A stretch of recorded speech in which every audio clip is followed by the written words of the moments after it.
All right, peace and blessings, peace and blessings. Assalamu alaikum, shalom. Welcome, everyone. Welcome, welcome, welcome. We are live with the Doc and the Radical. And today we're going to be talking about the price of redemption. Who can be redeemed? What does that look like? We want to welcome Twin Pyramid to the house. Peace and blessings, Twin. It's good to see you, big bro.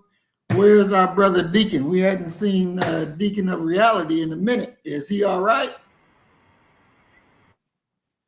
All right, we got brother Willie Rivers in the Greetings, house everyone.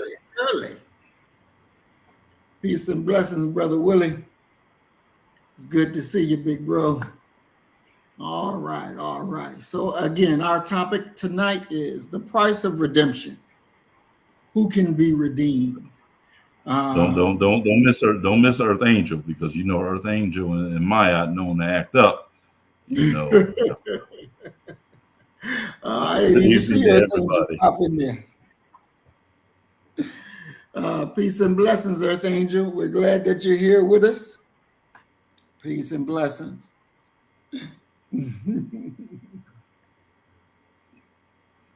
Oh boy.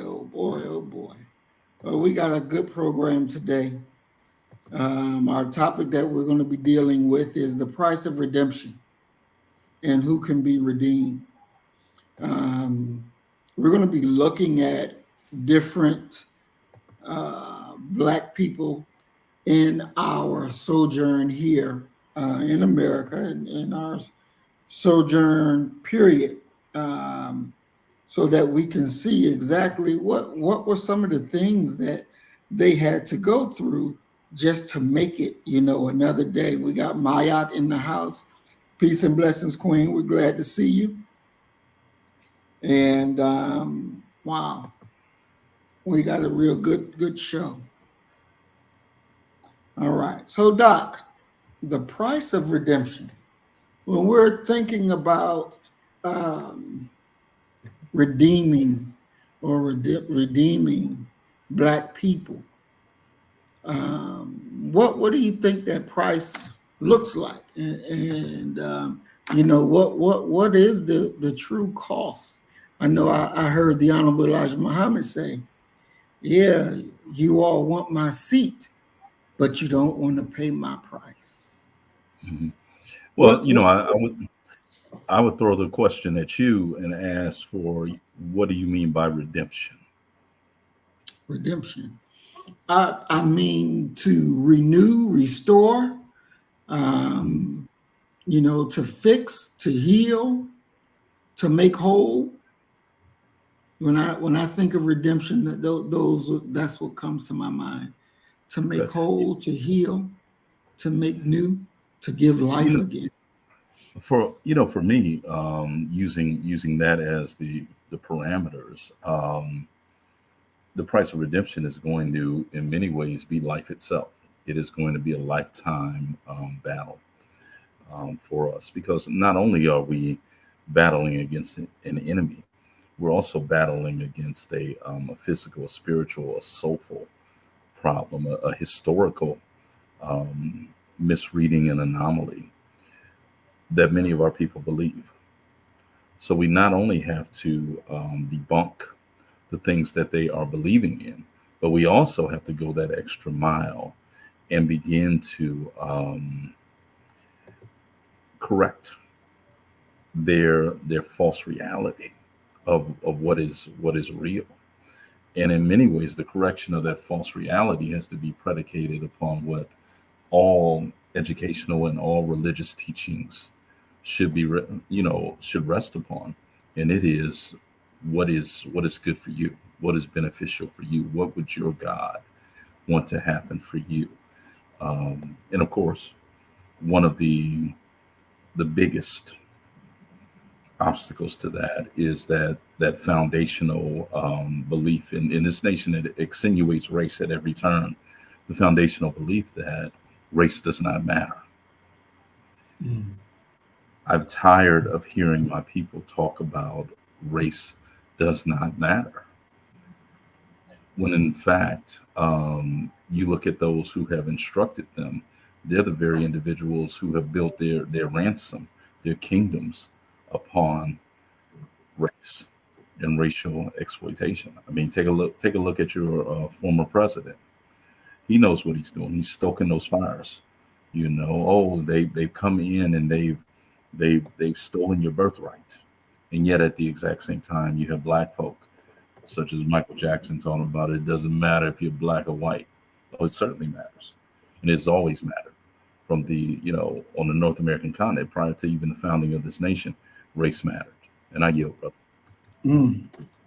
So, Doc, do you think that the masses of black people, and I want to welcome, who was that? Earthman, I think it said.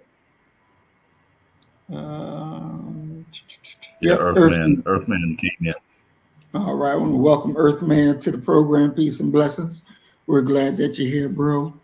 Do you think the masses of black people understand that race plays a major part to their problems that they're facing in America today? Well, not even just in America, in the world. Do you think they understand what race really is? I think they recognize that there's a difference, but recognition and understanding are two very different things. They don't understand the scientific nature of race and how, in many ways, even if you're talking about the stock market, they always talk about it. It's about time invested. It's about allowing the money you invest to get compound interest. Well, in many ways, the material goods that those who refer to themselves as white have accumulated has compounded, and it's been predicated upon the idea of race. What ends up happening far too often with our people who don't really understand race is that at some point, many of them begin to think that they believe the narrative that it is personally black ineptitude and inefficiency that has led their people to end up in the sorry state that they are. That's a hard thing to combat because it rests upon these pillars of black inferiority, black laziness, all of these things that are falsities. And these people will say quite simply, well, I'm going to show y'all how to do it. As if all the black folk who have come before them have been fools, have been lazy, have not, worked their butts off. If they're thinking like that, they have so much work that needs to be done that it's almost unfathomable. So they do recognize it, but they don't understand it at a scientific level of what actually has happened and is still occurring to their people, to their mothers, to their fathers, to their grandparents, to their children, to their yet to arrive grandchildren and great grandchildren. We're in a position as a race where we spend so much time just trying to keep our head above water that we really don't have time to sit here and analyze things such as race. We know it exists, but we really don't understand it. It reminds me of the old saying that politics is the sport of gentlemen, meaning you had to be living a luxurious life, had a lot of free time to be involved in any political cause. The examination of race is in many ways like that. And then the fact is that those that they're going to study and learn from, they don't know anything about race, number one, and number two, they wouldn't teach you if they didn't, if they did know. Definitely. I want to welcome Matt 285 to the program. Peace and blessings, Matt. We're glad that you're here with us. And Earthman, Mayat is a sister, not a brother. Go ahead, Doc. You was about to say something?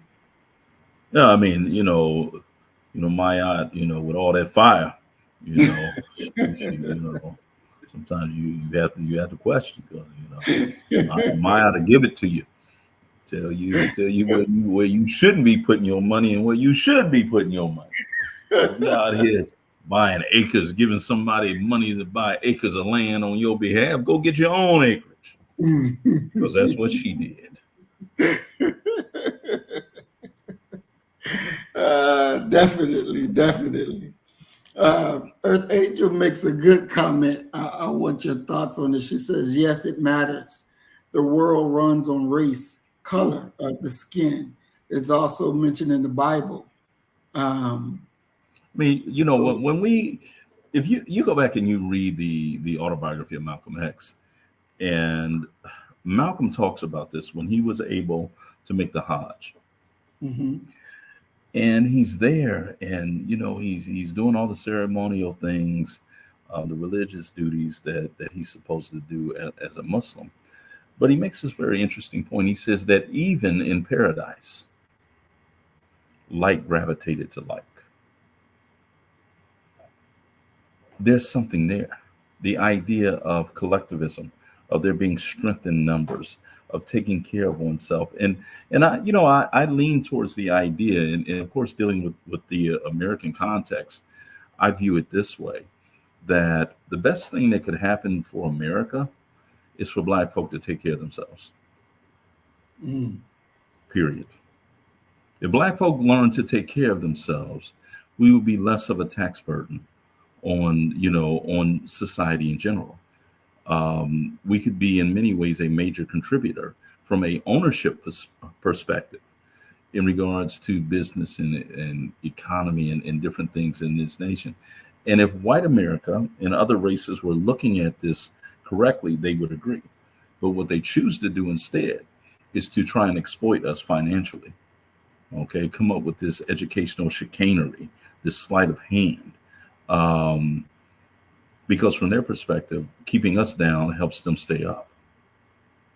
And that's one of the lessons that we need to not only teach the outsiders, but also teach our people, that charity starts at home. Take care of your own first. You take care of your own first. You're at least on the right path. You're at least sane. Mm. Excellent, excellent. I want to go straight to our first video of this white pastor, and we showed him before, but I want to go look a little bit deeper into what he's talking about. Um,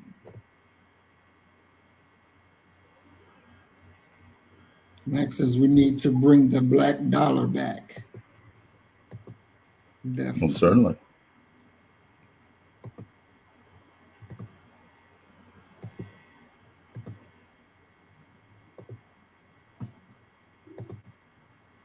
Taken against their wills. Now, let me say something right quick. I think back on the African American people in America. I think how that they were taken against their wills, put in the belly of ships, brought over here, beat, cussed. Many of them died in the guts of those ships, thrown overboard. They were pulled from families over there. You ain't never heard a gut-wrenching song you hear a black person sing, one of those old black Negro spirituals. Nobody knows. I can't sing it like that, see, because I hadn't experienced what they be. When you've experienced hell, it comes out of the voice. All right, I want to stop right there and talk about what he just said. So, Doc, the experience that we experienced as a people. Okay, before I even go there, break down to us, your interpretation of what he's saying. About the Negro spirituals? Yes. Yeah, he's absolutely correct in regards to that. There's a transmittance of pain and sorrow that you get out of what I would refer to as American music. American music that is by and large, I mean, you got to remember that when you're talking about music, that we created American music. Okay. Jazz is nothing but the history of the black man. The blues is the verbal articulation of the harshness of American society, and we can go on and on. Now, when you're talking about what he's talking about, the Negro spirituals, you got to remember that our people are crying out to God through their utterances. Nobody knows the trouble I've seen. They're talking to God. They're not talking to another human being. And there's something intrinsic about a level of suffering. Um, Although it's coming out in the English language, in many ways, we're talking about something that is metaphysical. We're talking about a an expression that has to be let out any way that it can be let out. It's one of the, one of the things, even the moan that we've heard of the old church mothers give, that the deacons give, that is something that was in many ways earned, the ability to do that. You can't replicate it. You can't you're never going to see people who have not gone through trials and tribulations be able to touch the soul.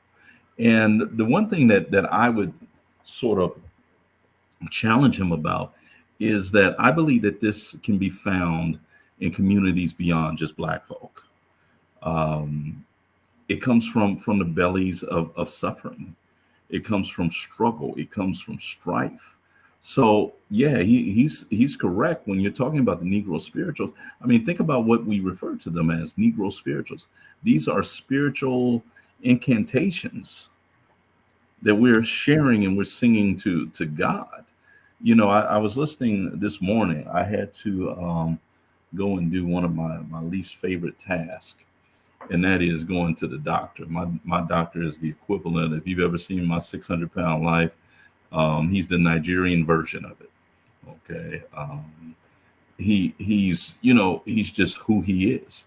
So getting myself ready in a mental space to be able to go down here and deal with what he's about to say to me, I turned on DMX and I just played the prayers. If you've never heard X pray, you don't know what modern day Negro spirituals sound like, because that's what they sound like. And when you talk to individuals who even toured with DMX, they'll tell you, they'll say, look here, he was the greatest performer in the history of hip hop, which is saying something. For you to be noted as, and part of the reason why they say that is at some point in that performance, X was going to pray, usually at the end. And I don't care who you are, degreed, PhD to no degree, job or jobless. There was largely not a dry eye in the house. And you're talking about the populace that we were referred to as the thugs, those that get amped up with where the hood at, where the hood at. He could touch them, and he did touch them. All the way to those who sat on the porch and didn't know who Schoolie D was. They were scared to come out there and engage. All were moved by X, because he was in many ways expressing what he expresses what our ancestors expressed. There's no difference in significance between Swing Low, Sweet Chariot, coming forth to take me home, from some of the stuff that X did. Lord, give me a sign. Okay. Am I on the right path? Lord, just give me a sign. Give me some encouragement. So in many ways, that's what I hear him talking about. And those who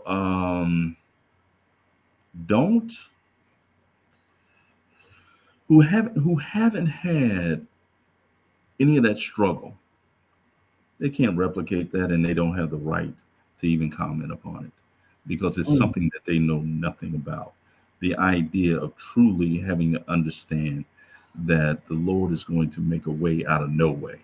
Until you've been in a position where there's no way out, and it gets worked out and it gets fixed for you, you don't really understand what the Negro spirituals are about. You don't understand the blues. You don't understand the jazz. You wouldn't understand the DMX. You look at it as entertainment, because in many ways it's a foreign substance to your soul that doesn't latch on to it. And I yield, brother. Mm. Hey, I ain't overeating. That ain't what our problem is. My problem with him is the way he talked to me. And I had to say stuff back to him, like look at you, and all of that. So yeah, it's a whole different vibe. Definitely, definitely. All right, we're going to continue. I said, when you experience hell, it comes out of the voice. If you're one of those people that you got problem with black people or whatever, you better shut your mouth, because they're God's people. You better hear what I'm saying to you. You better shut your white mouth.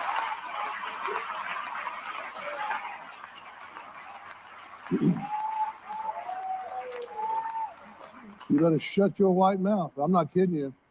I know some of you was raised in the deep South and you was raised by prejudiced people and bigoted people. You better get that out of your system. You better get it out of your system. It'll cause you to suffer right along with those masters. It'll cause you to suffer right along with them. These are God's people. And I know that there's wicked in white races and wicked in black races and all that. I'm not justifying none of that stuff. I'm just saying God knows what happened to the black race. He knows how they wound up over here. And God is going to reimburse the black people for all their trouble and all their labor. You watch what I tell you. Watch what I tell you. Listen. So now, if this was back in the 60s, he wouldn't have said that. Coming out saying it now, does that even matter? To move one grain of sand is to change the world. So I guess it matters.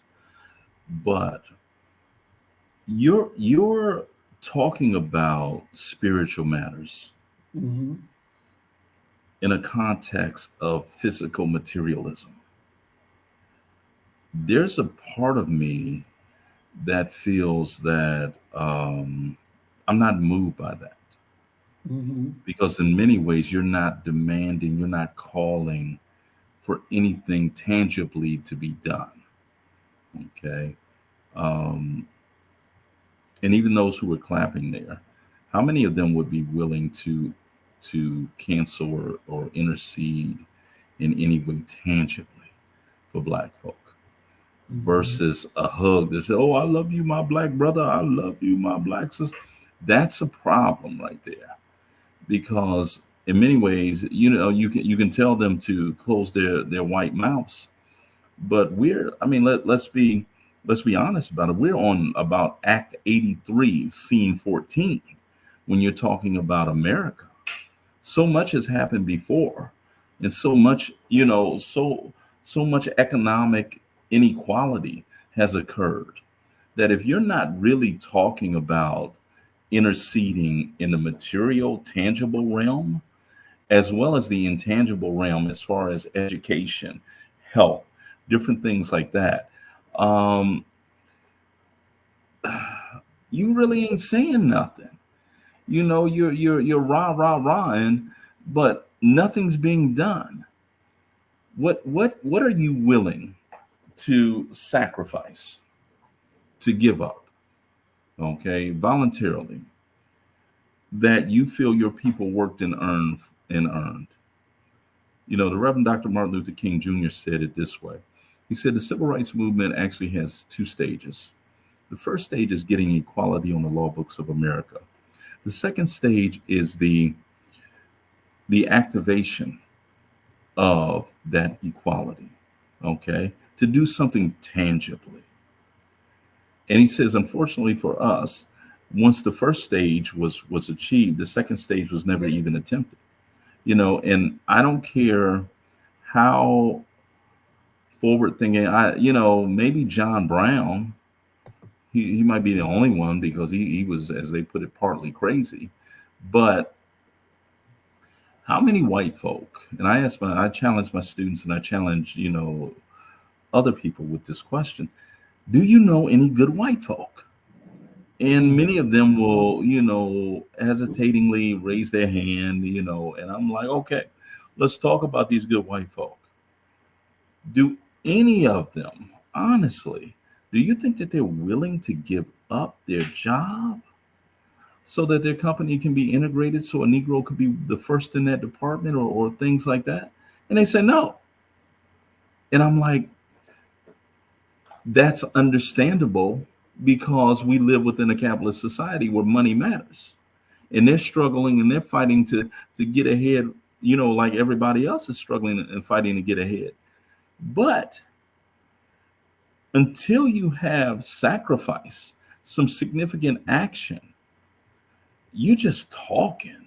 Once again,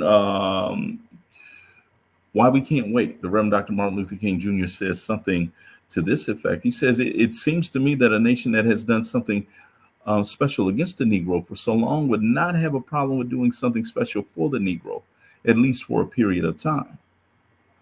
This is a nation that, if they are going to address race, they found out that the most expeditious way to get out of the uncertainty and nervousness that is associated with discussions of racial matter is to agree that Black folk have been done wrong. And all he's saying, yeah, Black folk have been done wrong and God is going to fix it. No, he's not. Don't put that on my God. He's not coming down here to fix this. This is on man. Man created this mess, and it's on man to straighten this mess out. And you just have to forgive me, because I have no faith whatsoever that any American politician, Black or white, is going to do anything unless it's politically advantageous for them, unless it is going to bring them more political longevity in an office. They're not going to do anything. And there's a part of me that understands that they don't feel that we're worthy of receiving anything. And I yield. Excellent. I'm going to attempt to quote, well, before I say that, I want to welcome Norma X to the program. Peace and blessings, Norma. We're glad you're here. I want to welcome Christine Williams to the program. Peace and blessings, Sister Christine. We're glad you're here. And I'm going to quote something that Sister Christine always quotes. And she always puts down there, if you don't understand racism and white supremacy, then you don't understand nothing. And I think I probably messed up the quote, but basically that's what she's always putting. And with that fact, do you think that the masses of Black people understands that sentence or that quote to the degree that Millie Fuller wanted them or needed them to understand it? And if not, how do they? Emphatically not. And how do they? They learn to sit at the foot of individuals who can teach them that. Period. One of the problems that we have, and it's a problem that we need to really address, is quite simply this proliferation of silly-minded social media relationship news coverage. The same thing needs to be said for the silly-mindedness of rap coverage. Okay, I heard Chris Brown diss the brother from the Amigos. Okay. I've heard people on Kendra G talk crazy. Okay. And that's what our people seem to have a taste for. The thing is that it is because of white world supremacy, racial bigotry, racial inequality that has shadowed this nation from its moment of inception, that leads them to have to go to such entertainment venues to pursue things that will titillate them. Because there's something about the human spirit that makes you want to have to laugh, to have some joy, to have some enjoyment of it. And our people we've become acclimated to that. that, yeah, we're going to catch hell on the job. We're going to catch hell on the way to the job, from the job. Hell, we might even catch hell within our homes.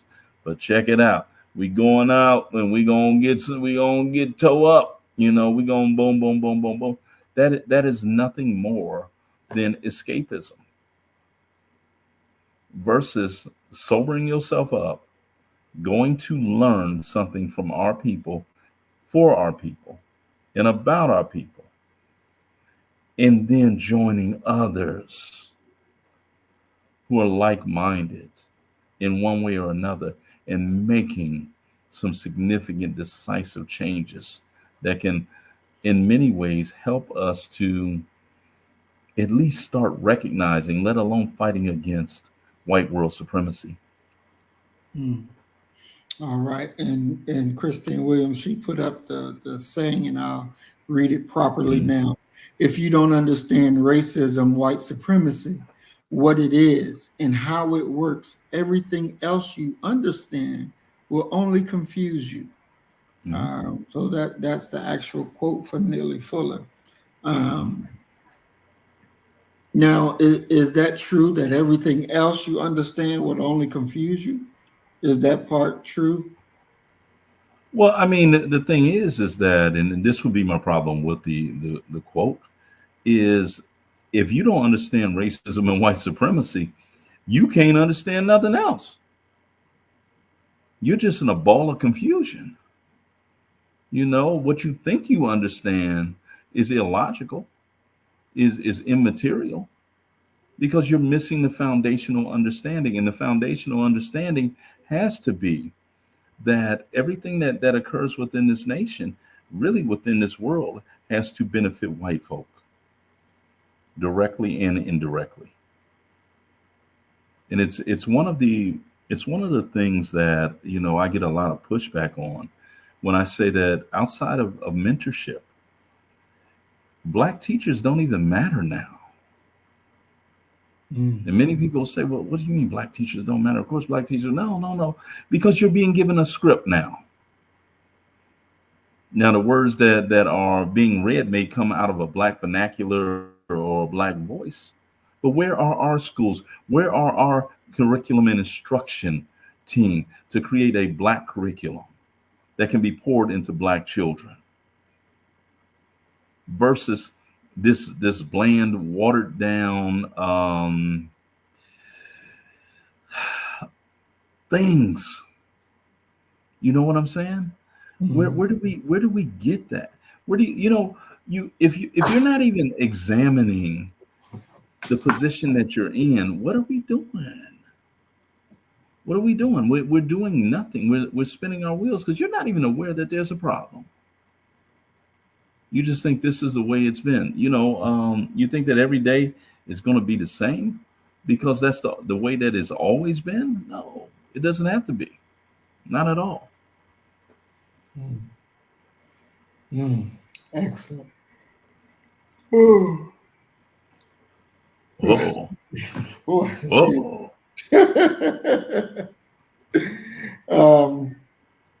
And she also talks about this. Most non-white people globally are not serious about eliminating racism, white supremacy. They play too much. No. You agree with that? Most certainly. I mean, look at the foolishness that goes on. And I'm principally concerned with persons of African descent.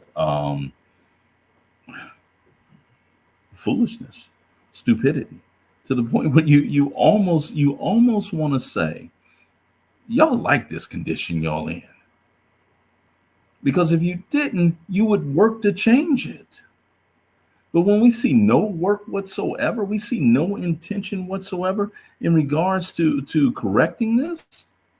Now, of course, you'll have a momentary flare up with the capture via video phone of a Black man or a Black woman. Yeah, rah. Well, y'all need to stop this and blah. Well, you're dealing with a system. You're not dealing with happenstance occurrences. This is a system. This is white world supremacy. And if push come to shove, you'll see the US and Russia, Germany, Ireland join together if black folk, if person of African descent were to rise up together. Oh yeah, you would see them, they would lay down what their disagreements were and join together. But instead of dealing that with something that significant and that serious as far as dealing with our problems, you have a place like today. I was reading some things in the Sudan. They're over there. They said that they're close to starvation. How does that happen? Okay. How is it that we got all these black doctors, and it took the Black Panther Party for self-defense to create the first sickle cell anemia testing centers? Because the black doctors have been hired by white hospitals to do research on white diseases. So even your best, the old Public Enemy intro, even our best are afraid to fight. And some may say they want to switch than to fight, because it is in every way financially lucrative on an individual level for you to switch and to join the other side.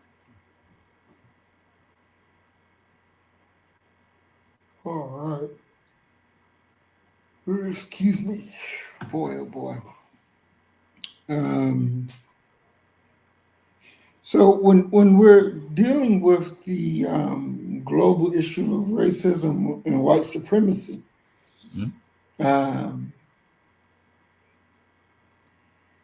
do you see anything that will unite the non-whites against the whites? Because it seems to me that there's no, even though, just talk about all black people, they're all black and they all treated the same way, but they don't see each other. No. They're not all black. No. Ask a Nigerian if he's black. He won't even tell you that he's not. He won't even say he's Nigerian. He'll say, I'm Igbo. I'm Hausa. It boils down to the idea, and this is what Garvey was talking about. And Garvey, being a Caribbean, a Jamaican, Garvey knew from his world travels that it begins in the mind. Who told you were black? Okay, when I was in Kumasi, I talked about this in another show. Sister Miriam Ross, Dr. Ross taught at one of the universities in Ghana, and she said, "Watch this, Jones. Watch it. Watch it. Watch it." She stood up in front of her students, and they were grad students, and she said quite simply, "I am black." And they started laughing hilariously. And they said, "No, Dr. Ross, you're not black. You're like tan, a kind of taupe color." And she just looked at me. And it's one of those where for us, black is a political declaration. For them, blackness is a descriptor. So it's in, we can do a lot. We can do a lot of assumptions and jumping that take us someplace that is really not true. When you look at Kwame Nkrumah is going to be, he's U.S. educated at Lincoln University, I want to say. And Nkrumah goes back home, and Nkrumah is going to be the first president, independent Ghana, first black president of independent Ghana. And Nkrumah came up with this understanding, and no one can tell me, Garvey even talked about this. He said that African Americans have a different view of racial matters and how things should occur because we've been dealing with white folk. Nkrumah said you can't withstand or weather the attacks that Europe's going to put on you as a single African nation. What we need to do is form a United States of Africa. They refused to do it because no one wanted to give up an ounce of their independence and their autonomy. And they said, yes, and these are other African leaders talking. Yes, Nkrumah wants a United States of Africa, but he wants to be the president. So when you're talking about black folk, you got to start with a examination of their mental illness, that we hate each other. Walk down the street and see a black folk will even talk to you or acknowledge you. Go to a gym. I work on an HBCU campus. 85% of the people that walk by me don't even acknowledge me. And that's faculty, staff, administration, students. It begins in the mind. And I really don't think that if you were to tell black folk that you could be free tomorrow, I mean, persons of African descent, if you could be free tomorrow, if y'all just join together, they probably say, I ain't joining with them niggas. Look at how South Africans, remember the book, I want to say the brother's name was Martin Mathabane. His book was titled Kafir Boy. Mm. South Africa, nigger boy. You know, look at how our people look at Africans. Okay, we don't necessarily see any connection with them, not the average person. I mean, go back and look at Ice Cube's catalog. You know, Mm-hmm. you know, you ask about Africa, I stare at you because we ain't got it too good in America. I can't fuck with them overseas. My homeboy died over keys. So you can't, you know, the idea of racial identity recognition, Haitians don't see themselves as black. Ghanaians, they're not black. Black folk are black. But and this is, you know, and let's be honest about this conversation. We have black men who have for decades been going to Brazil to sleep with Brazilian women on sex tours. And when you try, I remember having a back and forth with a brother who was trying to talk me into going. I said, man, do you understand that that's like raping your cousin? Mm. Oh man, bitches ain't black. They don't even speak. I said, yeah, they speak Portuguese, don't they? Because they were colonized by Portugal. The only difference between you and them is that their ancestors got all further in the south than yours did.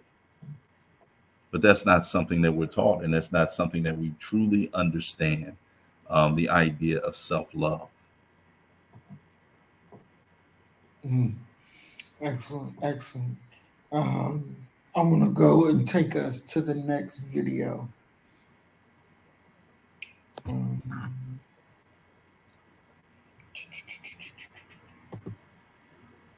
I agree, Ms. Williams.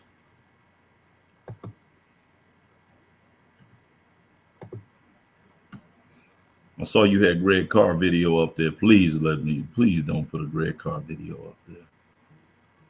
Greg Carr? Yeah. The brother that's the head of AFM studies at Howard University. He, we were at Ohio State at the same time. Mm. Okay. So we're going to check this video out and come back and discuss it.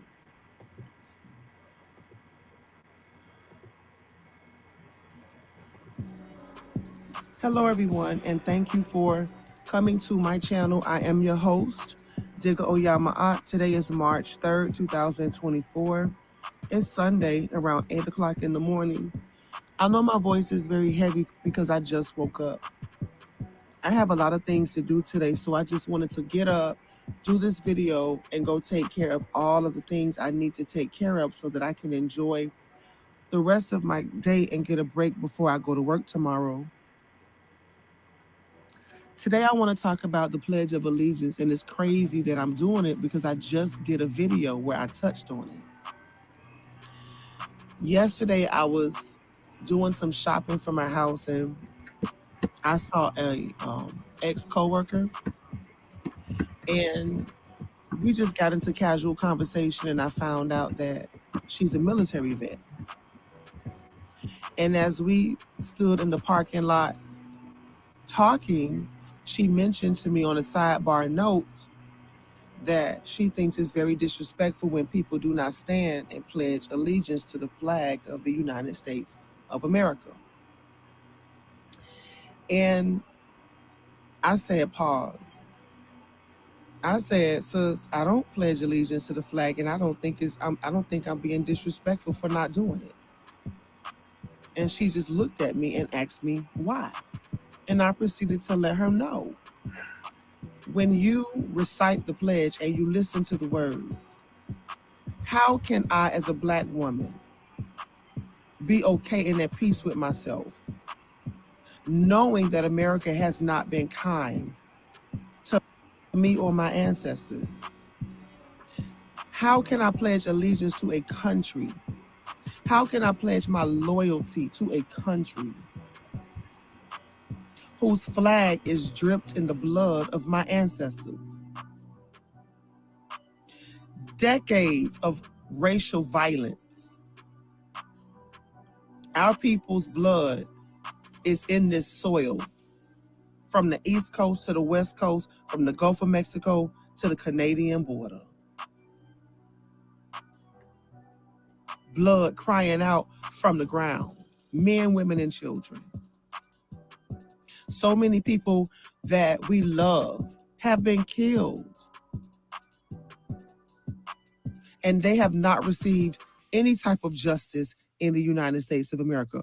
We are still not considered to be equal. Don't forget that when this country was created, we were nothing more than 3/5 of a white man. And traditionally, historically, we have no rights that white people think that they should respect. There's nothing about us that white people feel they need to respect. So why would I want to stand and pledge my allegiance to this country, who continuously puts me and my people at the back of the line?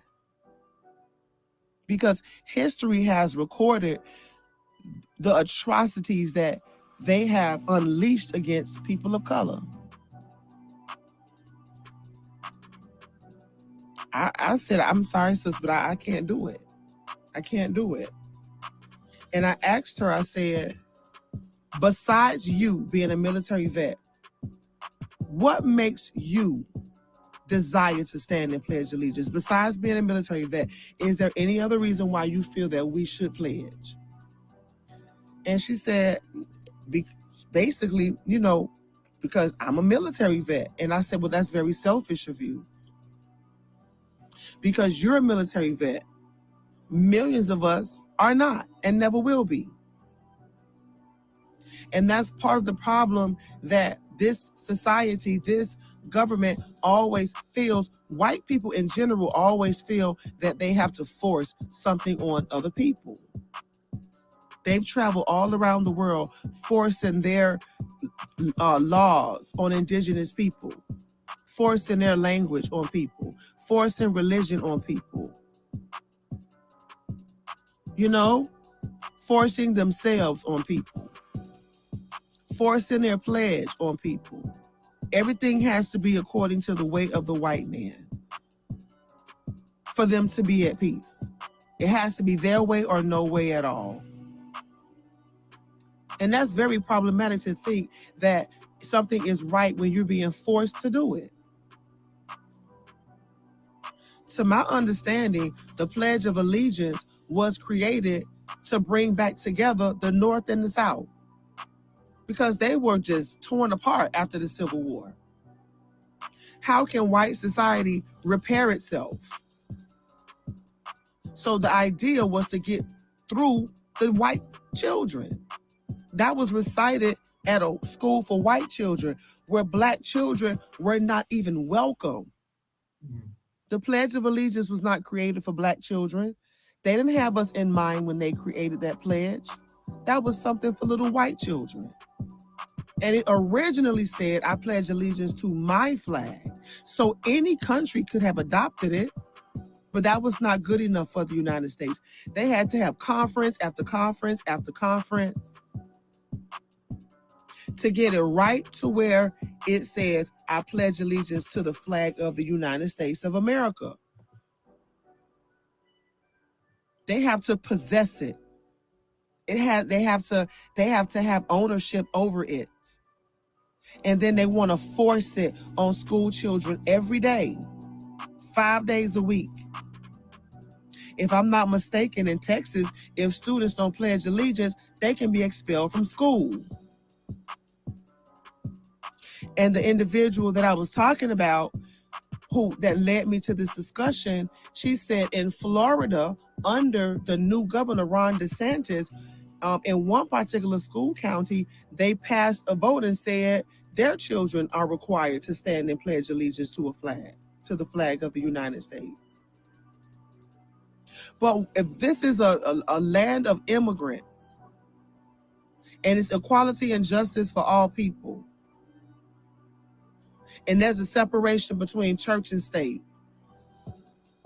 what is it mentally? What is going on mentally in the mind of these people who want to force a pledge on people that it really does not apply to? The pledge, as a Black woman, it does not apply to me because there is no equality and justice for me in this country. And to think that I want to stand up and recite it, and to think that I'm being disrespectful not to recite it, that's insanity. That's a psychosis. Every Black person, we should be taught and trained and held accountable as a Black family with the understanding that that is something that we don't do. That's a no-no. Jewish children are not saluting Hitler. They're not commemorating Hitler. They're not venerating Hitler. They're making sure you understand that he is an enemy of the Jewish people. So why are we not grooming and rearing our children to understand that we are living with the enemy? We living with the enemy. But instead of seeing the enemy for who it really is, we're giving our allegiance to the enemy. We're loving the enemy. We're forgiving the enemy. We're having sex with the enemy. We're having children by the enemy. We're holding hands with the enemy. And it makes no sense to me. Under no circumstances do I feel I'm being disrespectful because I don't pledge. I really don't care about it at all. I feel as though that's something, if you're going to pledge your allegiance to anything, that's sacred. You touching on something sacred now. And that's a no-no. I mean, how come we just can't have our own personal pledge? I pledge allegiance to my God, my ancestors, my family, myself, and my country. I promise to protect and provide for those I hold dear and near to my heart. I will obey the laws of the land as long as they uphold the common good of all people. And I'll defend against all manners of evil and stand on righteousness and principle. I'll go out of my way to make the world a better place.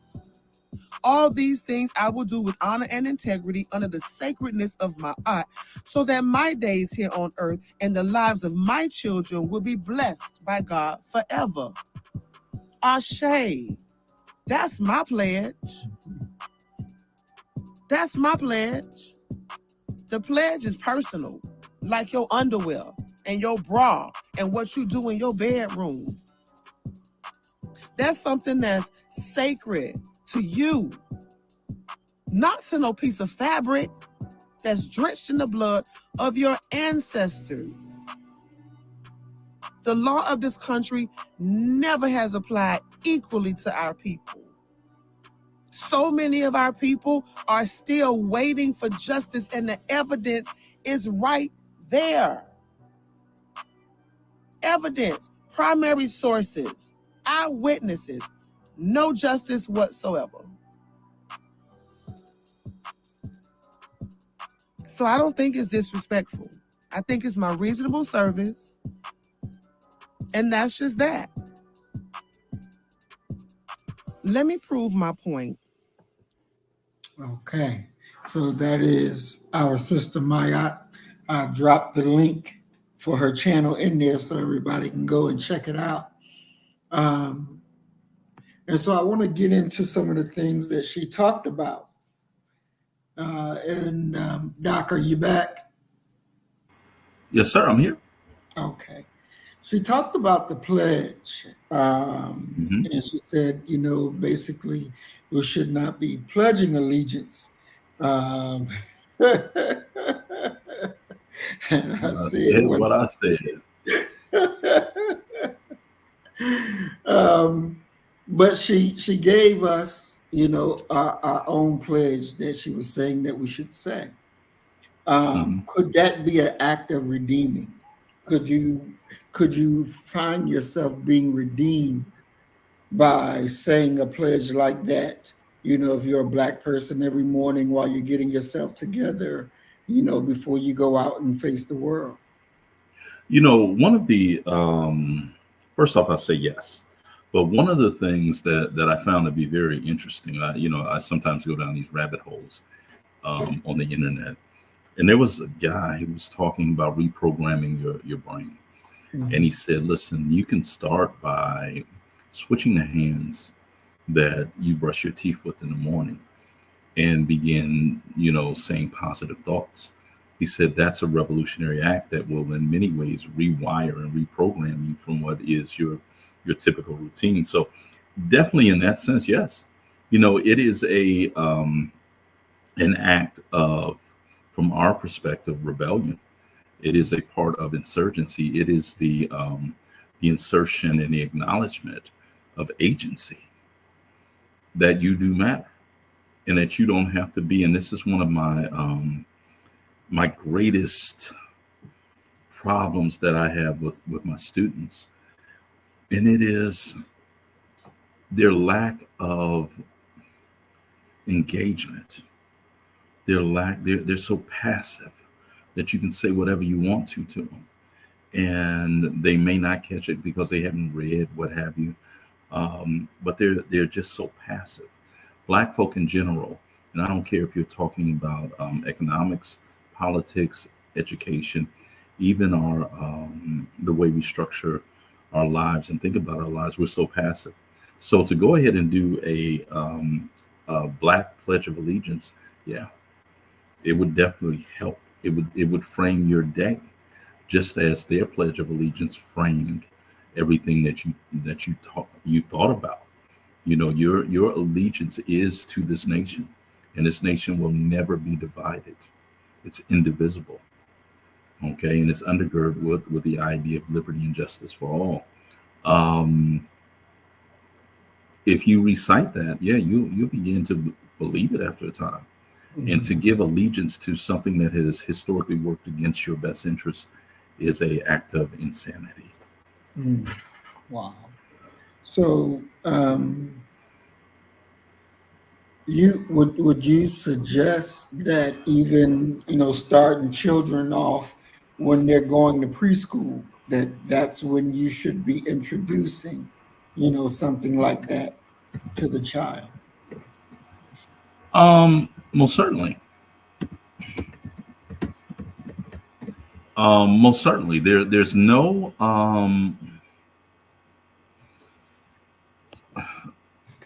it's never too early to begin pouring into your children, especially if you're pouring into them with righteous thought and what have you. And we talk about the Panthers often here, and we talk about that bastard J. Edgar Hoover as well. Hoover was gave us a very good glimpse of what it is that our people do. Um, how can I put this? What it is that their people do in regards to raising up their children in the way that they should go. Um, Hoover is he wrote that the most significant threat to the internal security of the United States of America is the Black Panther Party's Breakfast for Children program. Mm. And he said quite simply, what do you think is going to come out of them getting access to the minds of children who are that young and pouring into them revolutionary thoughts, revolutionary ideals? Okay. you're going to end up with a crop of revolutionaries in about 12 to 15 years. Mm. And the thing about those revolutionaries that they're raising is that they know nothing different. They're going to, in many ways, be sort of like Spartans, Mm. where turning back is not an option. Well, we die here. This is our contribution to the liberation of our people, the defining of this world. We die here. Mm. Now, when you consider that as a oath of allegiance versus, we go abroad and we fight for American for corporations and big business to arrange some things so that they're able to continue to exploit the world. Mm. That's not something to die for. Lauryn Hill, L Boogie, she has this song X Factor, where she says, "You say that you'll die for me, but I want you to live for me, live for me." Black folk have got to learn to live purpose-driven lives aimed at the liberation and salvation of the Black nation. But that's hard to do when you've been raised up within a context where everything Black has been, taught to you to be bad. Even all the way down, and I'm channeling the spirit of Brother Khalid Muhammad, where he said, angel's food cake is white, devil's food cake was black, was chocolate. That's a lot to overcome, especially for people who don't realize it's occurring to them, don't understand that that's a teaching, not even a teaching, an indoctrination that began when they were in the womb, because their parents were consuming those ideas, those negative traits, and what have you. And I yield. Mm. Excellent, excellent. I want to go to our next video.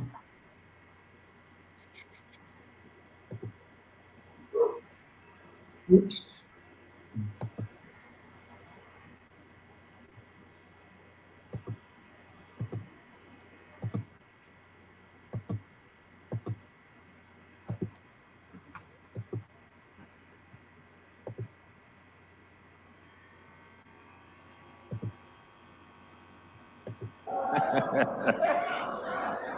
Nothing but preaching. Your loyalty is to Christ. And your church needs to understand that. My loyalty is to Christ. Even if they cut your salary, your loyalty is to Christ. If your anniversary goes down, your loyalty is to Christ.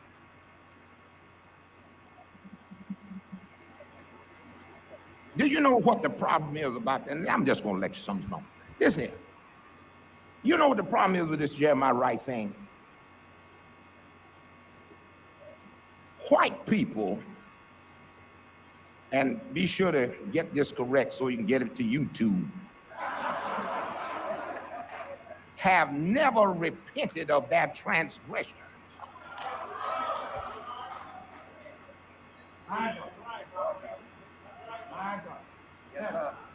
And they don't want to hear. And most of us don't want to hear. But there can be no existential transformation until there is what we call repentance. You read the history. Gerard Wilmore, our brother, great theologian, wrote a book entitled Black Radicalism. And he talked about all of these radical prophets had in our tradition, such as Nat Turner. Now, what you gonna do with Nat theologically? He said God told him to rise up and kill his slave master. He killed 100 white folk until a black man told on him, and they hanged him. Question is it wrong to retaliate against your enemy? Ask George Bush the same question.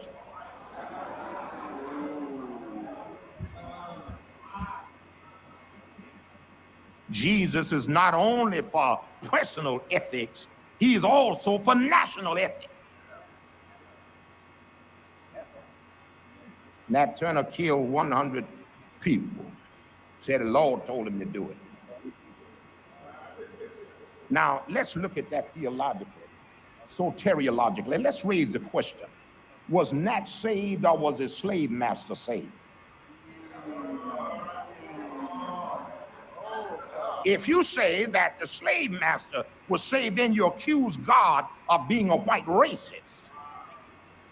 If you say both of them are saved, then you have reached a soteriological position called universalism, which means all of us will go. But if you said Nat was saved and his master was lost, then that's what we call liberation theology.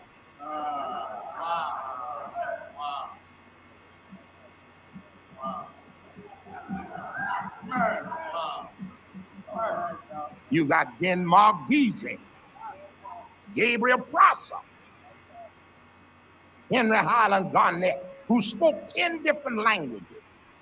Presbyterian brother, but I'm telling you, a radical prophet.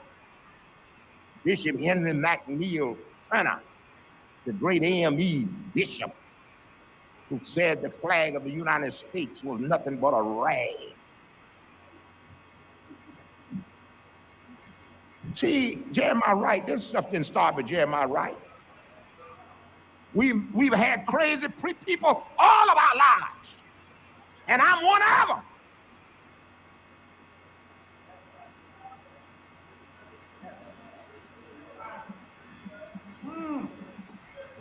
Martin Luther King was a dangerous man. But I tell you what has happened to Martin Luther King. We have cosmetized him and sanitized him posthumously. And the king that we are so crazy about is the one that we have constructed into our own image. If King had lived beyond Memphis, the first sermon he was going to preach when he got back to Ebenezer was entitled, Why America is Going to Hell.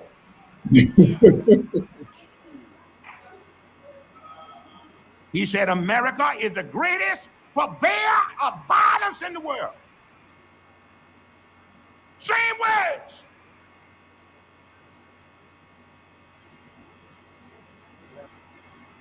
If he is willing to try to change, they are willing to try to help him. All right, Doc. So, liberation theology, according to that brother who just got finished teaching, do you, first of all, let me ask you, do you agree with what he said? Certainly. Certainly. Okay. So liberation theology, if I'm connecting the dots, means that, you know, you see the Bible in a certain way, you understand it in a certain way, then you get up and go kill your oppressor. No, that's, you know, I disagree with the idea of a certain way. Okay. I believe that if you are reading the Bible, when I read the Bible, you know that I'm a Christian, I'm a believer in Christ. And when I read it, I read, my reading of it is of a black man who was a revolutionary. Okay, point blank, who not only turned tables over within the temple to get rid of the money changers, but also we have these representations of a vengeful God.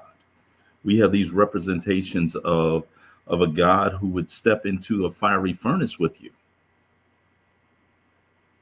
Those are the images of God, and I don't look at my reading of the Bible as being radical, extreme, or anything like that. You know, I was joking earlier about my favorite verse in the Bible, which in many ways sums up my life, trying to be a righteous man amongst all you heathens. Even when I try to do good, evil is all around. You know, it's not a radical idea for you to go ahead and want to slay those individuals who have done hurt and harm, not only to you, but also to your people. In many ways, there may not be any greater exercising of hermeneutics than that very act. You know, this idea that the Christ figure was some punk that just, you know, no, not at all. That's not the Bible that I read. That's not my interpretation, and I damn sure don't need somebody that's had their foot on my neck to sit up and explain to me, you know, where I'm reading wrong. No, you're the one reading wrong.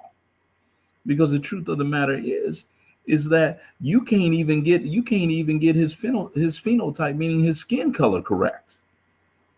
Because you're looking at it through a biased racial lens. So why would I sit up and listen to you about anything else if you can't even honor what's said in the Bible about his physical appearance? You ain't got nothing to say to me. You ain't got nothing to teach me about no doggone eternity of life. You know, and so that's the Bible. And you know, when you talk about a figure like Nat Turner, they made a mistake. They let Nat Turner read their Bible. And Nat Turner is a person who had the same spirit that I got, I would imagine. Because what he read said, yo, we ought to go out here and just wreck shop. And that flows from not only the very, we call it the very breath of God, scripture, but also from meditation with God, communing with God. It's the same thing that I was talking about earlier when I talked about X. The fact that every album, he had a prayer on it. And when he delivered those prayers, look here, it moved you. And we have to realize that we are the Malcolm said it this way. He said, if you want to know about me, you got to look at my father and his father's father and his father's father before him.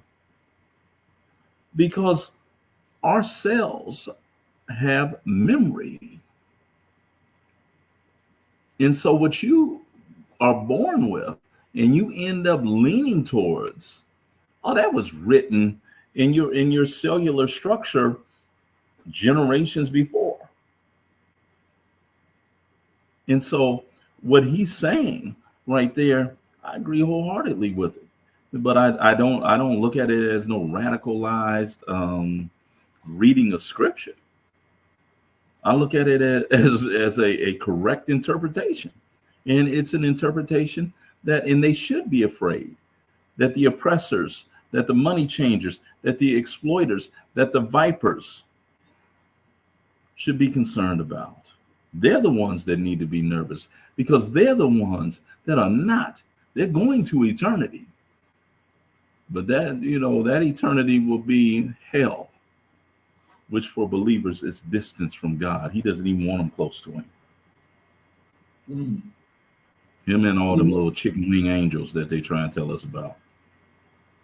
Is the way that they interpret, I'm talking about white folks, Christianity, they interpret it in a way that's actually best for them. Whereas, you can do all the sin in the world and on your deathbed, just confess Jesus and you're going to heaven. Yes. Just repent and say you sorry. And the thing is, and this is one of the arguments that we often have. And they'll say, well, the Bible did not happen after. That's a lie. The bigger question that we have is quite simply not where Black folk are in the Bible. And I'm using Black identity as, people of color. That's not the question. The question is where y'all at? Because until the Apostle Paul really starts laying into y'all in Romans, hey, y'all are not really there. And what's the message that is shared in Romans? Repent, for the kingdom of God is coming soon, is at hand. So in many ways, when you're talking about this reading of the very breath of God, you have some people who are so wicked. And so, and you know, as the 5%ers talk about, you're talking about the 85ers, the 10% who change everything to convince the 85ers of what's going on and what's real, so that they can hate the true righteous, the poor righteous teachers, the true teachers, the 5%. You're dealing with individuals who would take anything, including the very word and life of the Most High, and switch it to their advantage. Twist the words to benefit them. That's who they are. You know, and my thing is that why would you trust liars? Why would you trust people who can't tell the truth? You know, if you read Dr. John Henry Clark, Dr. Clark broke it down beautifully. He said, you know, how could you dare say that the Christ figure, that the original Jews were not people of color? Especially when you have a Jew by the name of Moses who was raised in the Pharaoh's home. How the hell Moses going to be raised in the Pharaoh's home and he don't look like the Pharaoh? You know, if somebody, you know, adopted a child and put it in the home of Maurice Muhammad, and he see this little pale skinned white boy running around with blonde hair and blue eyes, he gonna say, yo, whose kid is this? Oh, well, you know, that's your grandchild. No, that ain't no grandchild of mine. And for further evidence, Dr. Clark uses this. He says quite simply, you can look at the Greeks, and the Greeks are, you know, they wrote about Yeshua. They wrote about the Christ figure. They called him a magician, a wizard who could do these things. The only other people who are there are the Romans. And when they grabbed Christ out of the Garden of Gethsemane, they took him before Pontius Pilate. Pontius Pilate clearly says, why do you bring this man before me?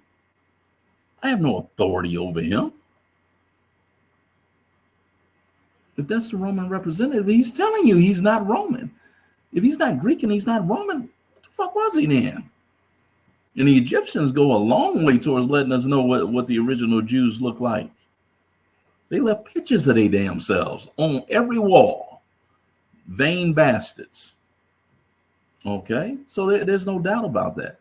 It's just that we have to in every way get these people out of our minds, get their history out of our minds.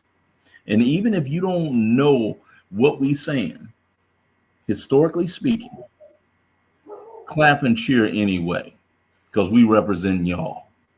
And I yield. Awesome. So, Doc, when we're thinking liberation theology, you remember we talked about on here Claude Clegg, the brother from the Shrine of the Black Madonna. Yeah, exactly, and we'll get to him later on tonight as well. He's in the video clip.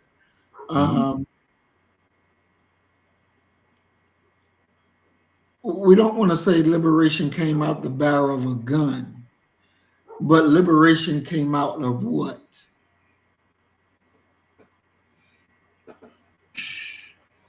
I would say that liberation comes out of a true connection to the Most High, to God. And I'm one of those that believes that there are many different paths to get to God. There are many different paths to get to heaven. If you are truly connected to God, which means you're truly connected to righteousness and truth,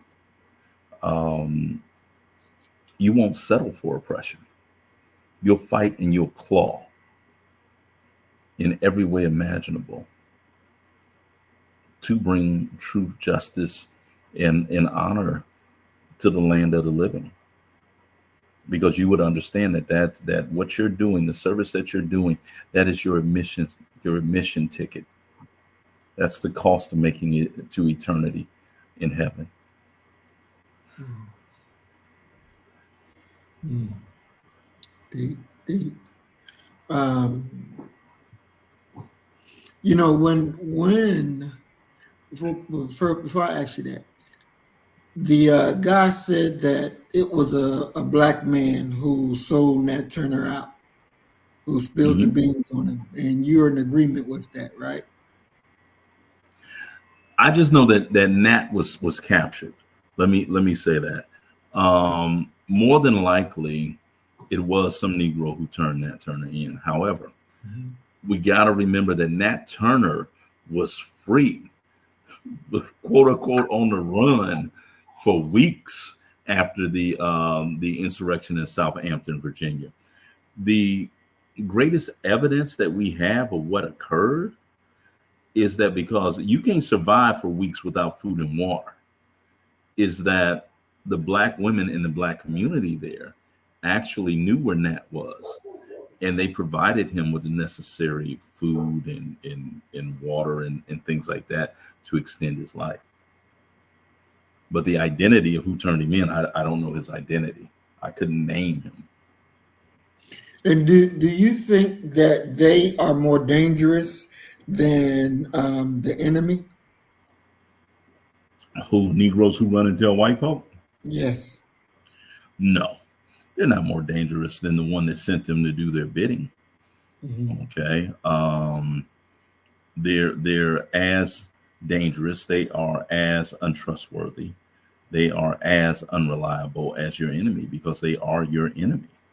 And Mhm. it's one of the reasons why we have to be very, very, very clear in regards to who it is we're going to include in the event that we're going to do, and also Mhm. make it very clear what the punishment for betrayal will be. You should not be able to betray your people and expect to live amongst your people. Mhm. You know, when you really think about, and the betrayal that I'm talking about extends all the way down to drug dealing, to killing, to black on black crime and what have you.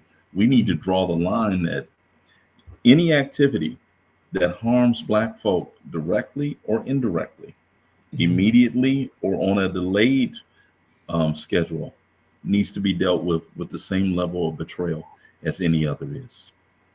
And that's how Mhm. you're going to end up getting some people to understand that we ain't playing. You know, I have a cousin. She's one of my I love all my cousins. Let me say that. But she's really special to me. She's a member of the Nation of Islam, and a good girl. And her path to Columbus, Ohio, actually came through me. Her mother and father, my aunt Jackie and my uncle Clarence, they trusted me enough to allow their girls, and there were three of them, Malika, Jamila, and Rashida, um, who came down, and they would stay at my apartment from Friday through Sunday, and they would go to the Masajid while they were there and explore Columbus a little bit.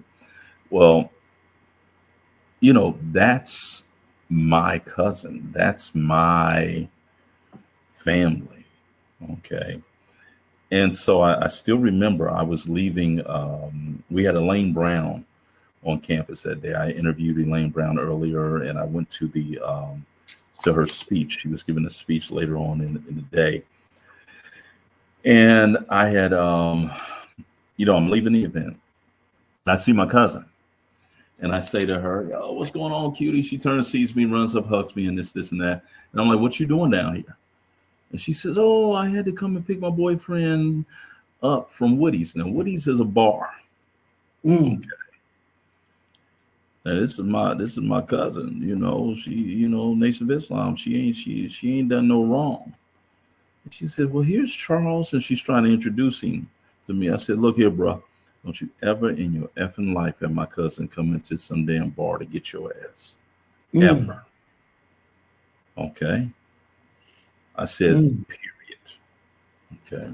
Maybe a week later, I run into Jamila again, and she runs up and tries to punch me.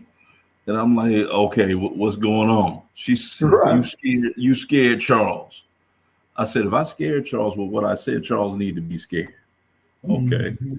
So she says, we're sitting in the car, and Charles is like, Jay, I like you a lot. I think I even love you, but I don't know if we're gonna be able to make it because you got these big wild brothers on your daddy's side coming up threatening to kill me, and I ain't even done nothing. And Mm. so Jamila, she told me, she put her head down, and he was like, "Oh, I didn't mean to upset you or what have you, this and that." He said, she said, "Well, you don't understand." And he said, "What do you mean? I don't understand." She said, "You don't understand. That's not my daddy's side. That was my mama's side that you met." That's the seriousness that we need to take towards each other. Okay. They ended up getting married, and they've been married for like 20 years. But he told me, he said, after that night, he said, I understood what it would be like, what it would be to be involved with her. It was serious business. That's what we need to be about. We need to be about serious business. Now, everybody want to sit back sometime and blow off some steam and have a good time. Yeah, that's cool. But when it comes to pressing race matters, about carving out a heaven on earth for our children and our future descendants, it's serious business. Ain't no joking. Exactly. Exactly. For those who took notorious manumission, Mm. uh, was that a act of treason? No, no, the brother trying to get free. And we come up with some very inventive ways to get free. We would do it too, bro. We would. If you Nah, heard, yeah, yeah, you would have. Yeah, you would have. no, I If you wouldn't. heard, if you heard that I got free because I set the master's smokehouse on fire and was there with a bucket and put the fire out, and I went free. Think about what we could do free. I give you some matches, be like, man, go ahead and light that shit up. Let it burn until they can smell the ham cooking, and then put it out, and you're gonna go free. And there's so much room in freedom. It's sort of the same question that follows: would you own other black folk? I would. I would. If I was able to get free via meritorious manumission, I would continue to do what it is that I'm doing. And Lord knows I respect and I love my daddy. But if I got enough money, I'm freeing my mama first. Okay. And you have to remember that there are protections that come to people who are owned because they are in every way someone's property now. This is a land of property. When the police come and they have to protect and serve, what are they protecting? They're protecting property. Okay. We often get this wrong about our founding fathers, that you're able to have what is it? The pursuit of happiness? No, it's the pursuit of property that this nation rests upon. Okay, so when you're talking about getting free, you could get free and just by working together, you could free 20, 25, 30 of your relatives. You come up with that money and you pay their price and they go free and they're going to be protected in some way. Ira Berlin wrote this phenomenal book titled Slaves Without Masters. And Berlin says that to be free and black in the South and by yourself meant that you went from having one master to a South full of them. Okay. So get free. Okay.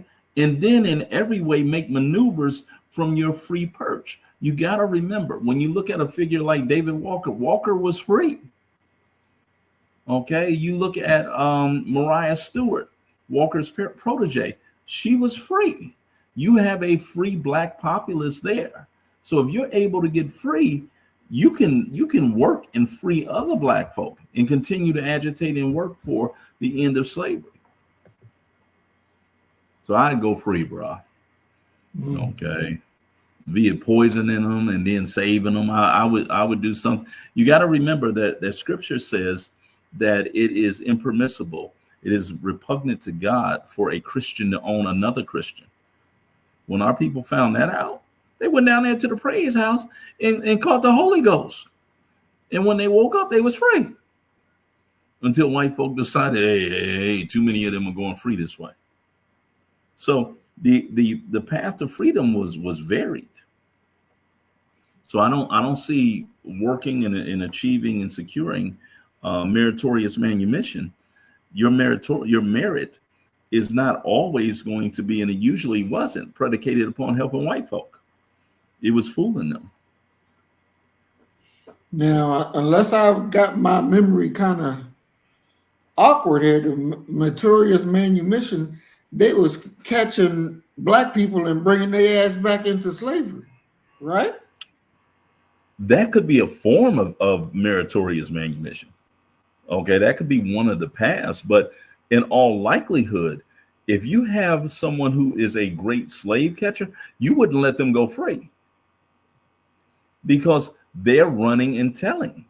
Meritorious manumission is usually reserved for something that was extraordinary, not just your daily work. You know, think about it this way. Our people have always been able to use roots and herbs and what have you. You know, for some, it's a lost art, but we do have some brothers and sisters who can still do it. We knew what to mix together to induce a abortion. Okay, for those who could not withstand their child coming into this world and dealing with it, they knew what to do. You knew who to go with. Now, let's say that, you know, because white folk, they love to have birthday celebrations and what have you.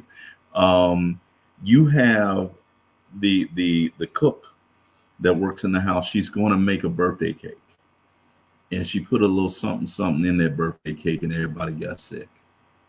The doctor, you know, their medicine is not developed very well. He can't save them. They keep getting worse and worse. Now, who can save them? That cook. And that cook could go out there and get some herbs to reverse what it is that she intentionally did. They recover, and the master's so happy. Oh my God, oh my God. That's an occasion for meritorious manumission.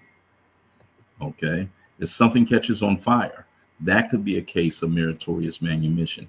If you told on some Negroes, that might be a case for meritorious manumission. It was at the discretion of the owner as to what was worthy and what was not.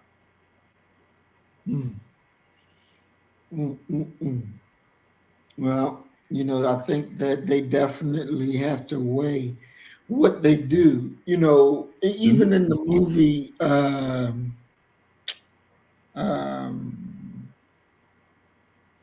with Fred Hampton, they just hadn't had brother Judas and the Black Messiah. Yes, Judas and the Black Messiah. Now, Stansfield, Lakeith Stansfield, whatever, the brother who played the Judas, he said that after playing that role, it messed his mind up. William O'Neill. That was his name. He played William O'Neill. After playing that role, it messed his mind up that he had to go to counseling. Because that role was just so heavy. And, you know, putting the sleeping pill into the actor's water that represented Fred, he said it was too much. Yeah, but he's a method actor. And if you look at the acting world, method actors are horrible to deal with because they literally get caught up in that character. They become the character. Okay, they are hard to deal with. The guy, I know I can't pronounce his last name, Vincent D'Onofrio. He was the guy, the first guy who did Law and Order: Criminal Intent. They had to stop doing that show, especially with him, because he was literally caught and trapped in that character. So yeah, I could see the brother getting caught in that character if he's a method actor. Well, definitely. And we're going to show this video where he talks about it. So we would think, or I would think that if you have some degree of knowledge, and when you do things to destroy your people, or or selling drugs, or you have what's that guy who was on the Breakfast Club talking about he a boss. What the dude that don't like Jay-Z no more? He and Jay-Z Dame started. Dash. You're talking about Dame Dash. Yeah, that Talking about nigga. I'm a boss. Stacey Yeah, Dash's cousin. yeah, Dang. that nigga. So, he was on Breakfast Club talking about he's the boss, this, that, and the other. Mm-hmm. And it was like, nigga, you was killing your people to get where you were. Mm-hmm. You use that method. And then you come before your people and talk about how much you a boss. Mm-hmm. You where in reality, you shouldn't even have a head any longer. Mm-hmm. You should not have a head. And I'm gonna give him 10 pieces of credit because I don't know him, so I could be wrong. But I don't see no contrition, no repentance, that the way that he sold his drugs to destroy our people, he ain't, he No, you're not. hasn't You're not to going to get forget that. to do You're that. not going to get that from Dame Dash. Not at all. Dame is yeah, you ain't gonna get no contrition from Dame Dash. Let me just say that. Not at all. His Arrogance. head should be taken. I mean, arrogance, condescension, those type of things. But you're not going to get that from Dame. Then his head needs to be rolling down the street, because I found that video, that interview that he did, to be really pretty bad, because you're braggadocious about what you're doing, this, that, and the other thing. That's who You know. Dame is. Huh? That's who he is. That truly is who he is. He's in every interview, in every engagement. That's what Dame is like. Yeah. Wow. Yep, his head definitely should be rolling down the street. Because those things have to be.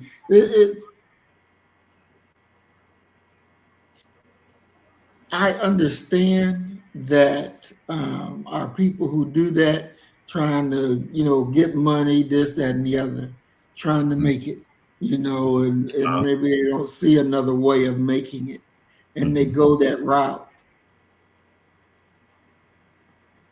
But there has to be some type of contrition, some type of sorrow for destroying your own people. And when you have no remorse like that, and you've made it where you don't even need to do that stuff any longer, but you don't try to go back to restore what you destroyed, your head should be rolling down the damn street, because that's unacceptable. It's unacceptable. And I think there has to be accountability. I think that has to be accountability. Because we have to teach people that everything don't go. Yeah, I mean that was really my whole thing with the idea of being serious. That there are some venues that we need to be ultra serious about. They need to be considered sacred, and any betrayal of our people in those arenas needs to be handled. in the most significant and strident way that one could ever imagine. You know, there has to be some things that we don't do. Regardless, we just don't do that. You know, we don't do that here. Definitely. Let's see. We're going to go to another video.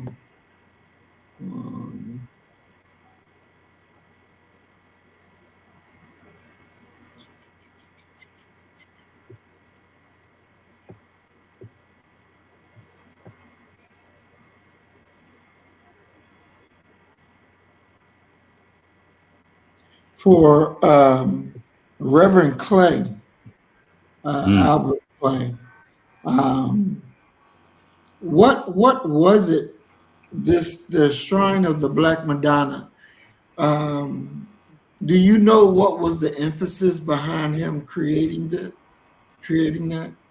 Yeah, I mean, he's operating out of the same tradition of Henry, Bishop Henry McNeil Turner, Absalom Jones.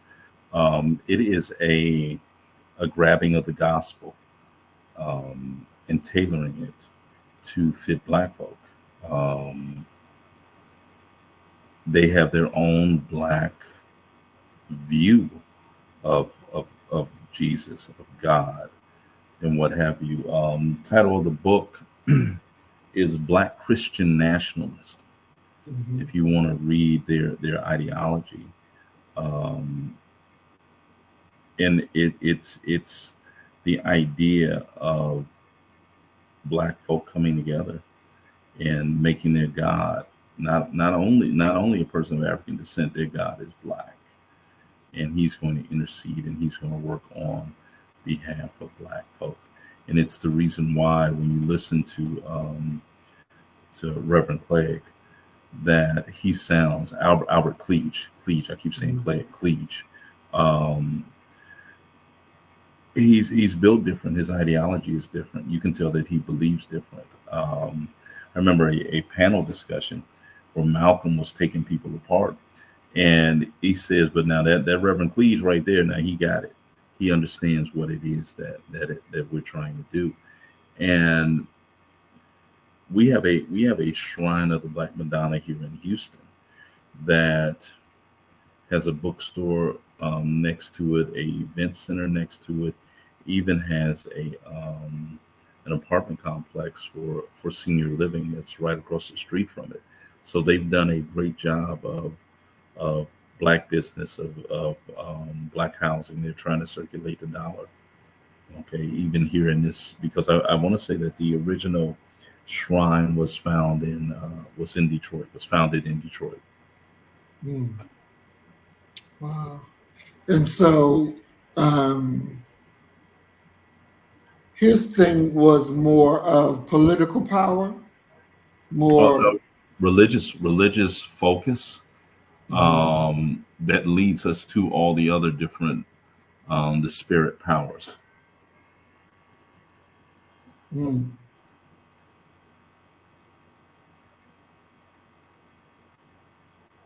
So the more, because I saw the panel with him on there, and it was him, a few other Black leaders, and he was going against all of them. The Honorable Elijah Muhammad was there, but by phone.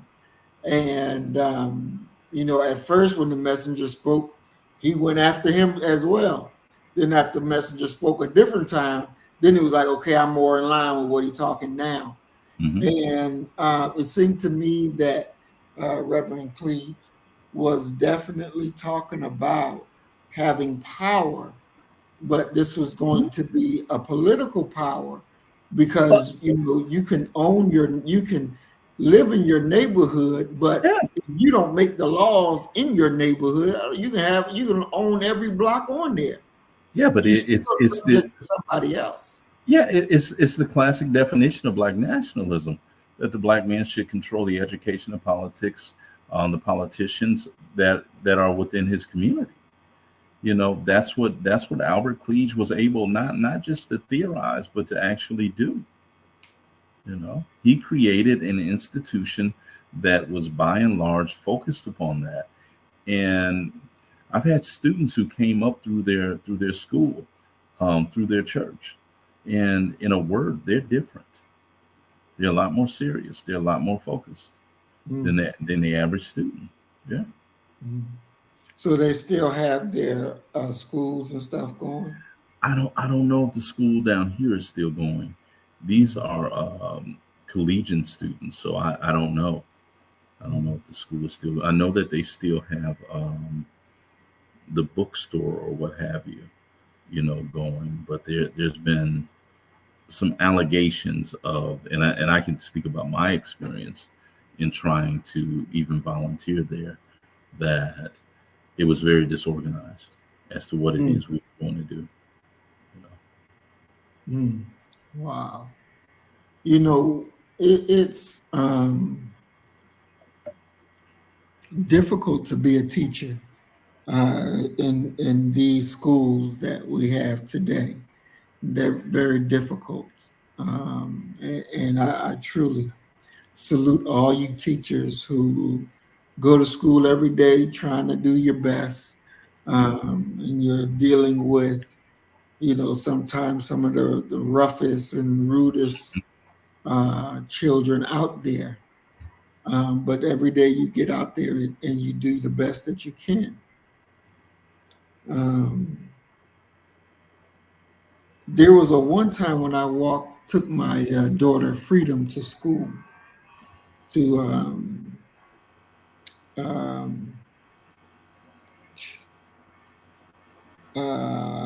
damn it, I forget. What's the grade before kindergarten? What's that? Pre-K? Yeah, there you go. Pre-K. I was taking her to her pre-K school, and I saw this little brother, and everything about him, the way he was carrying himself, the way he was walking, everything said he's going to jail. Everything about him said he's going to jail.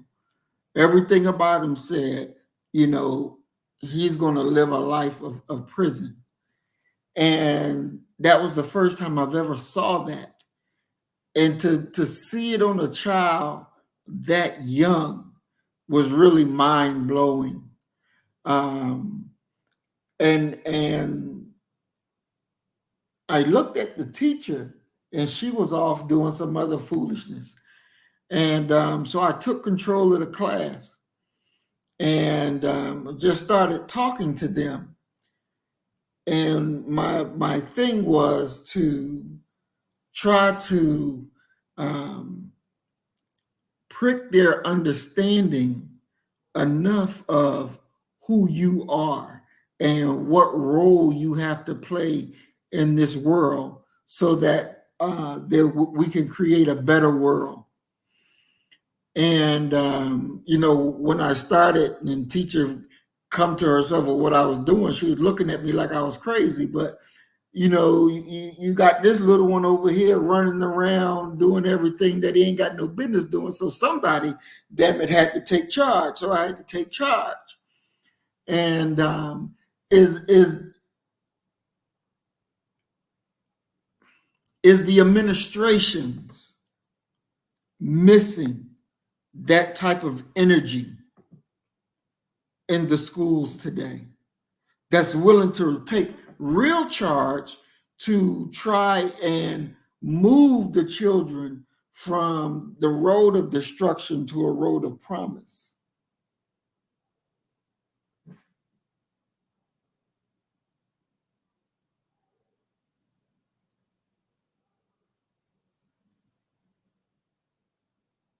You on mute, Doc. We can't hear you.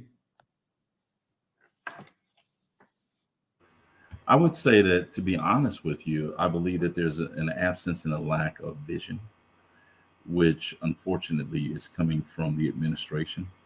And you have administrators who are, for all intents and purposes,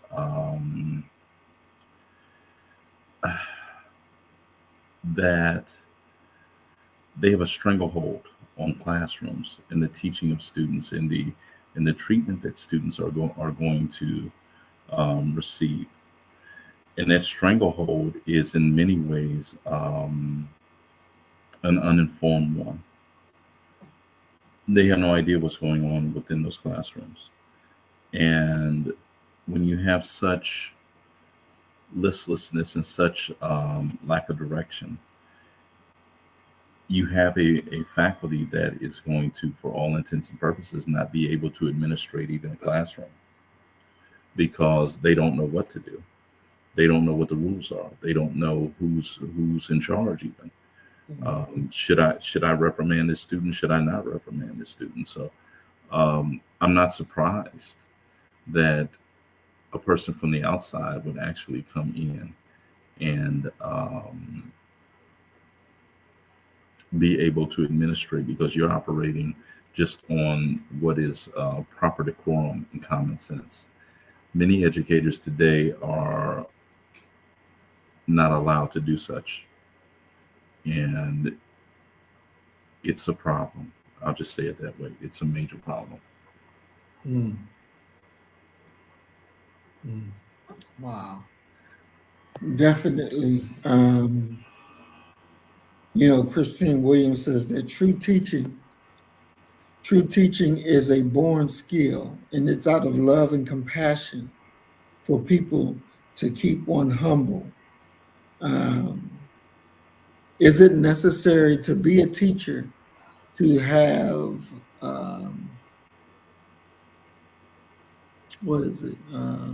unconditional love?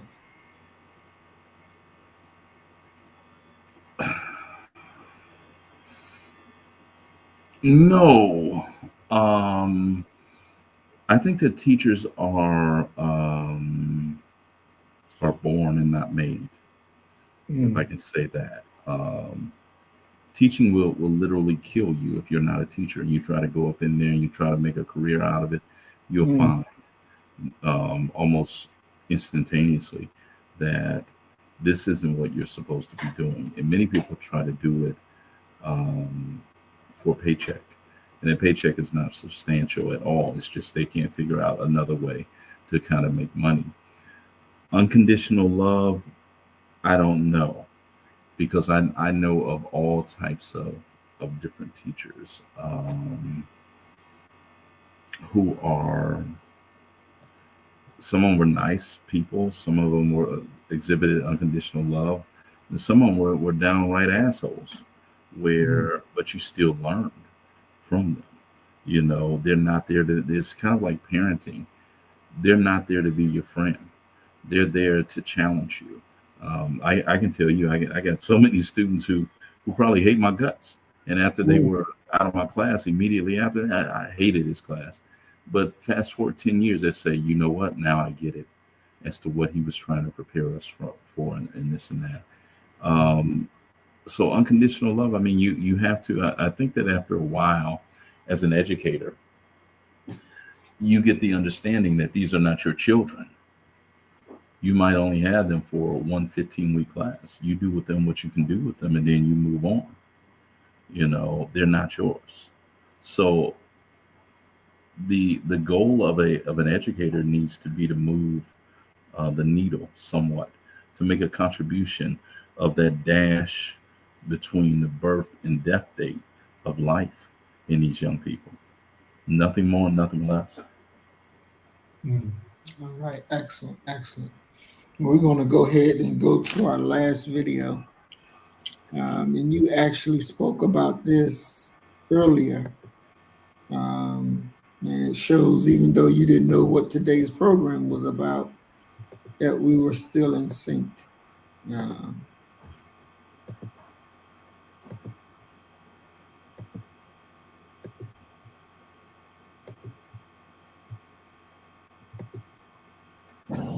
Father God, I am just learning how to pray. Bear with me. First, I thank you for the life of everyone that's here with me. Then I thank you for the love you give me. Why? I don't know. I don't deserve it, but it hurts inside.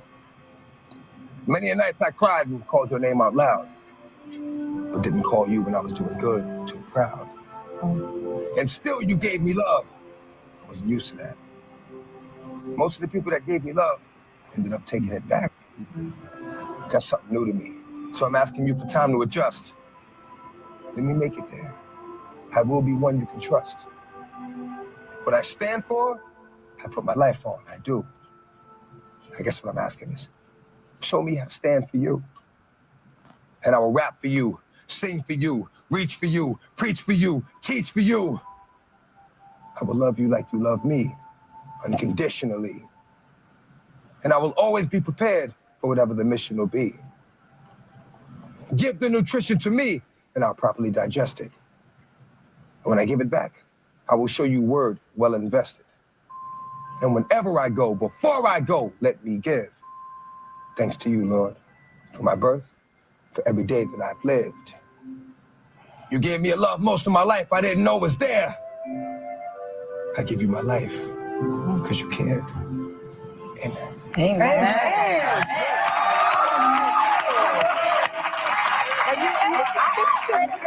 You write your own prayers. Very prolific. It's so prolific. So All right, so that was DMX in one of his prayers that you had alluded to earlier today on the program. The brother was definitely gifted. And there's this thing that always says prayer changes things. But unfortunately or fortunately, however we want to see it, our brother left. And some say it wasn't his time. Some say it was his time.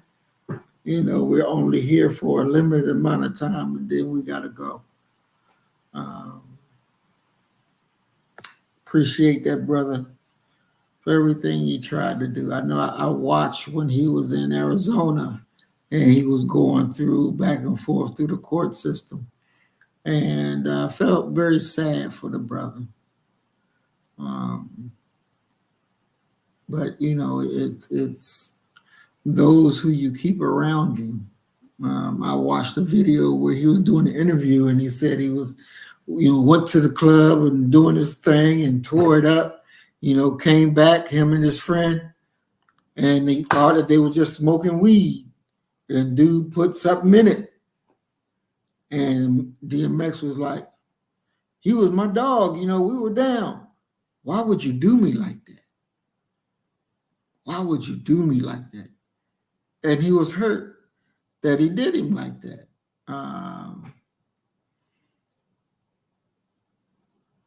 What's your thoughts on that, Doc?